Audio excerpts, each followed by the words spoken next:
Hi everybody, welcome to the TAFE SA Water Trail virtual tour. This is going to be a rough and ready video as I walk through the system, which is what I would have shown you if you were on campus today. So the Water Trail is an initiative that was set up 15 years ago in partnership with the federal government, state government and Nursery Industry Association of South Australia. So it's set up as a demonstration project to help show others how water can be managed sustainably in a nursery setting. So it all starts here. In fact, it all starts in the sky when it rains, and the water rains down upon the rooftops of 3 different buildings here, and then the water is channeled to these satellite tanks for storage. So if we go a bit closer, I can tell you what the signs say. Introducing the TAFE SA Water Trail. The TAFE SA Urrbrae campus buildings and nursery have been developed into a demonstration site for sustainable water capture and reuse. Efficient management of water is a key issue for the horticulture industry.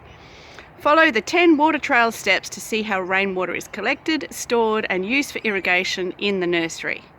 See how the wastewater or runoff from the nursery is contained and cleaned through a series of wetland modules and a slow sand filter. This water is then recycled for irrigation and toilet flushing. This project's been supported by those organisations I listed before. So basically we are capturing water, fresh water and recycled water from the nursery and then funneling it down through a natural wetland system or a recreated wetland system where plants and animals actually filter out anything harmful or toxic in the water so that we can reuse it back on the nursery. So this sign now explains step 1. Step 1, rainwater harvesting. Rainwater is collected from 3,000 square metres of roof area into 4 satellite tanks, and they each hold between 10,000 and 25,000 litres. Water from each satellite tank is gravity fed into the main storage tank, so that means it just runs downhill to a big tank after this.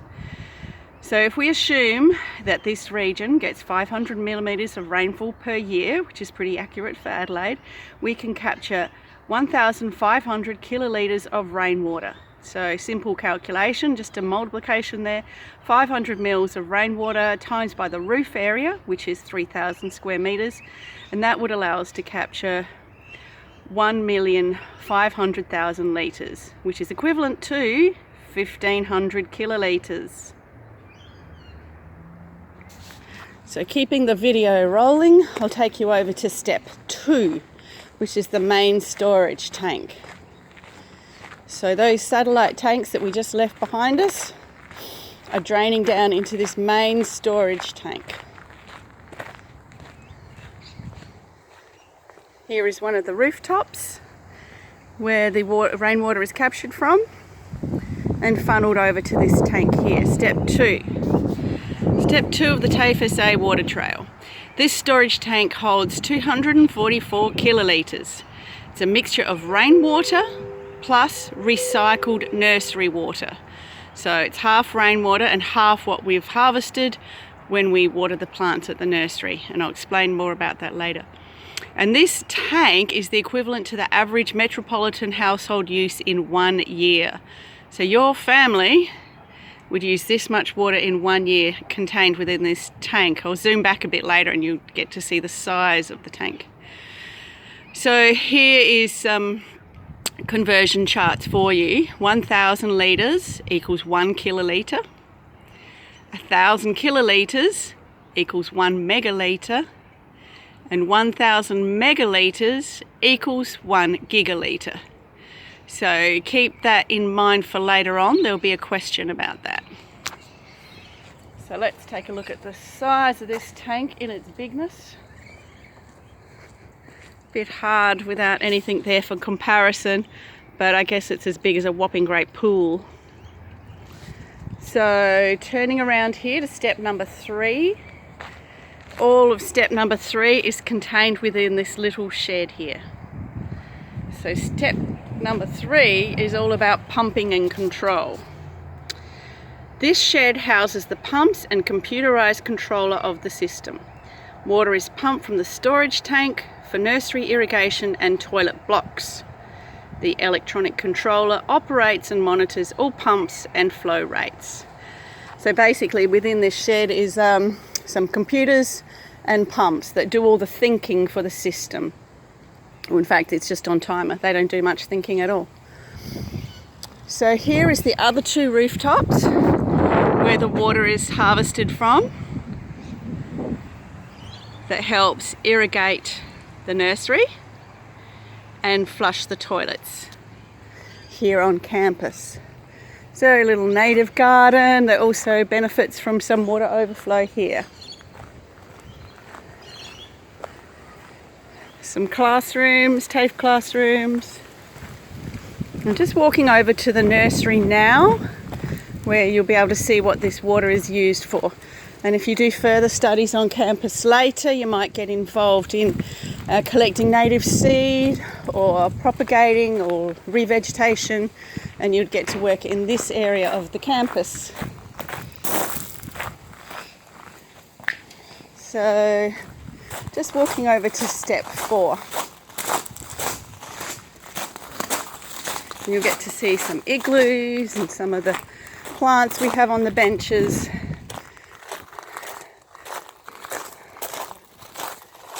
And this is some plants that we're growing up for student projects, classroom projects, and also landscaping on campus. Coming over to step number 4, the nursery. 3,000 kilolitres of water per year is needed for the glasshouse, igloos, and outdoor production areas. The whole nursery compound, which I'm standing upon now, has been lined with plastic and drainage pipes below 200 millimetres of gravel to catch both rainwater and irrigation drainage for recycling. So every time we irrigate the plants, water drains through, obviously drips onto the ground, and then is held within this plastic liner beneath my feet, and that is drained over into the wetland system that I'll show you next. The drainage water flows to the wetland for cleaning and recycling. Recycling 50% of the water used in the nursery adds a further 1,500 kilolitres of water to the main storage tank over a year. So the main storage tank is that big silver one I just showed you. The total water savings equals 3,000 kilolitres per year. That's rainwater plus recycled water. So if you can imagine, this whole ground area of the nursery was dug up 15 years ago. Everything was taken out, obviously, dug up and then lined with a plastic liner and pipes and backfilled so that we could actually capture any water that drips through.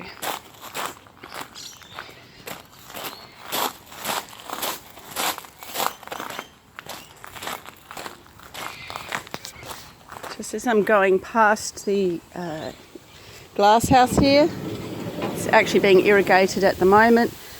It's irrigated a couple of times a day depending on what we're growing, but in there you'll see some plants that we've got going for revegetation projects, and also the butterfly garden project happening on campus this year.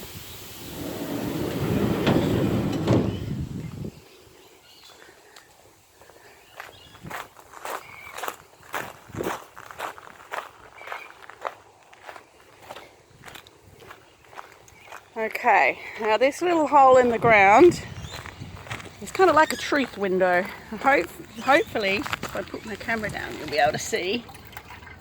Nope, can't see.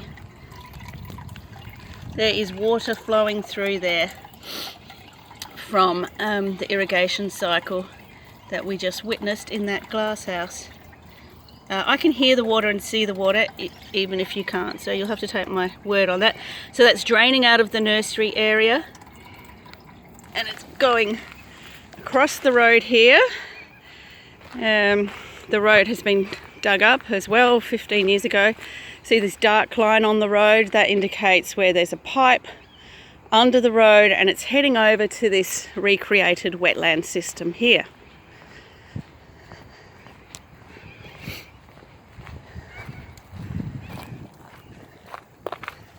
And here we have introduction to the wetland. So the wetland basics. All drainage from the nursery is captured and contained within the wetland modules. The water takes at least 7 days to flow through all the wetland stages. So once the water is over in this section, it takes 1 week to pass through it. Sediments and organic matter are removed from the water, and excess nutrients are removed from the water by local plant species and biological action. So that means that the plants are removing nutrients when they grow, phosphates and nitrates, and also the biological action refers to little microorganisms, little tiny bacteria that are also in there consuming excess nutrients. Water samples are taken regularly to test for quality. Sorry about any background noise. This is a working farm, and there's tractors around me that are taking care of animal production and feed and so on.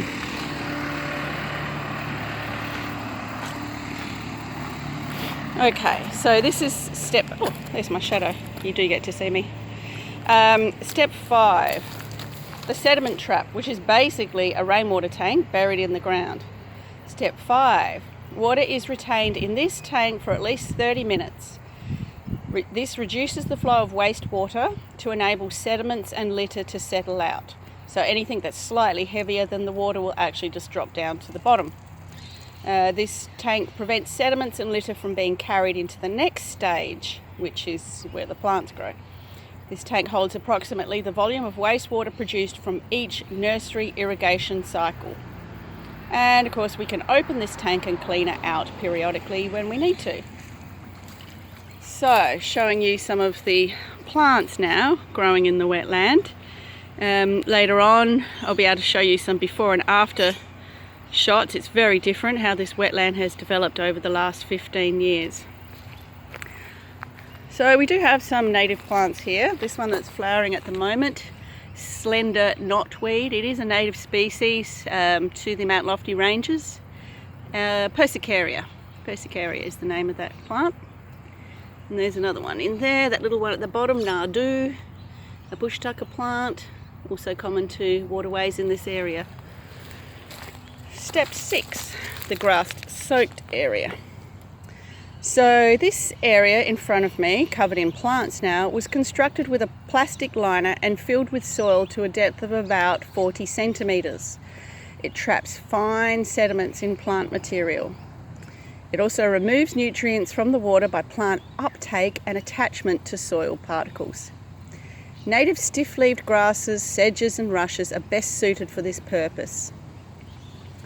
Obviously those plants are adapted for living along waterways which have high nutrient value, so they're very good at removing excess nutrients.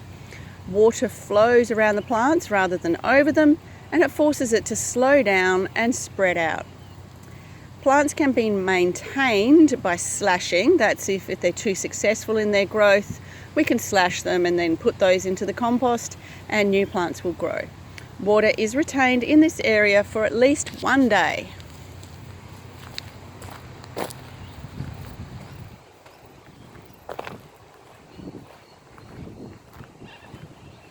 You can see some Nardu in the foreground here, Massalia drummondii, and then in the background Cyperus,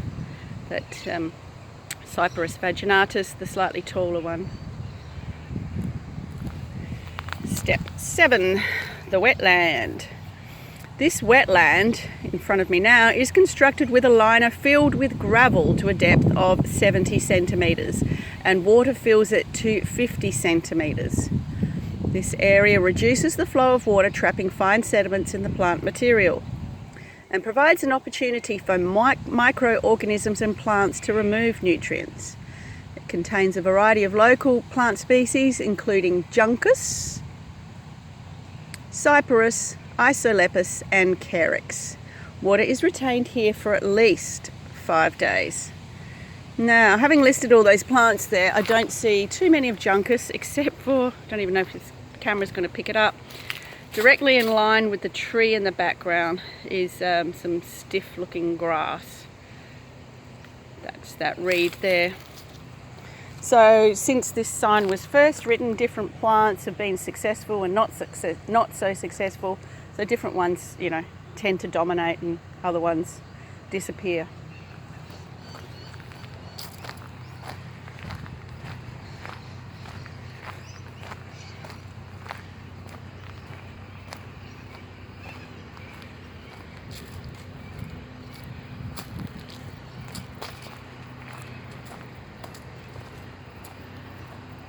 There's some taller juncus species at the back there. I think we could do with a few more of those and perhaps a bit of infilling in this area. It seems to be a bit devoid of plants, but that's just part of regular wetland maintenance. So step 9, we're now at slow sand filtration, which is referring to that tank there. That water tank is full of sand. Slow sand filtration. A low-cost sand filter which controls plant diseases such as Pythium by both physical and biological activity. So what that means is the actual process of the water moving over the sand particles is the physical activity, which is slightly abrasive, and the biological activity refers to the microorganisms eating the excess nutrients. The sand in this tank has a uniform small grain size, less than 1 millimeter, and is free of clay, silt and organic matter.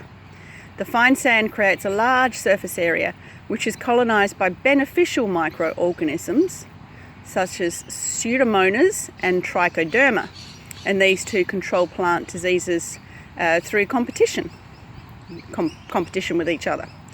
A constant water layer above the sand provides the head or the gravity to push water through the filter bed. The filter should never stand with an exposed dry top layer or stagnant water. The top of the tank can be removed for cleaning. And water flows through here at very slow rates, 1 to 200 litres per hour per metre squared. Now, moving on to step 10, pumping. Water drains from the slow sand filter into a sump and is then pumped back up the hill to the main storage tank. The recycled water can now be mixed with rainwater and reused on the nursery and in the toilets for flushing. This completes the cycle that ensures the nursery is self-sustaining in high-quality irrigation water.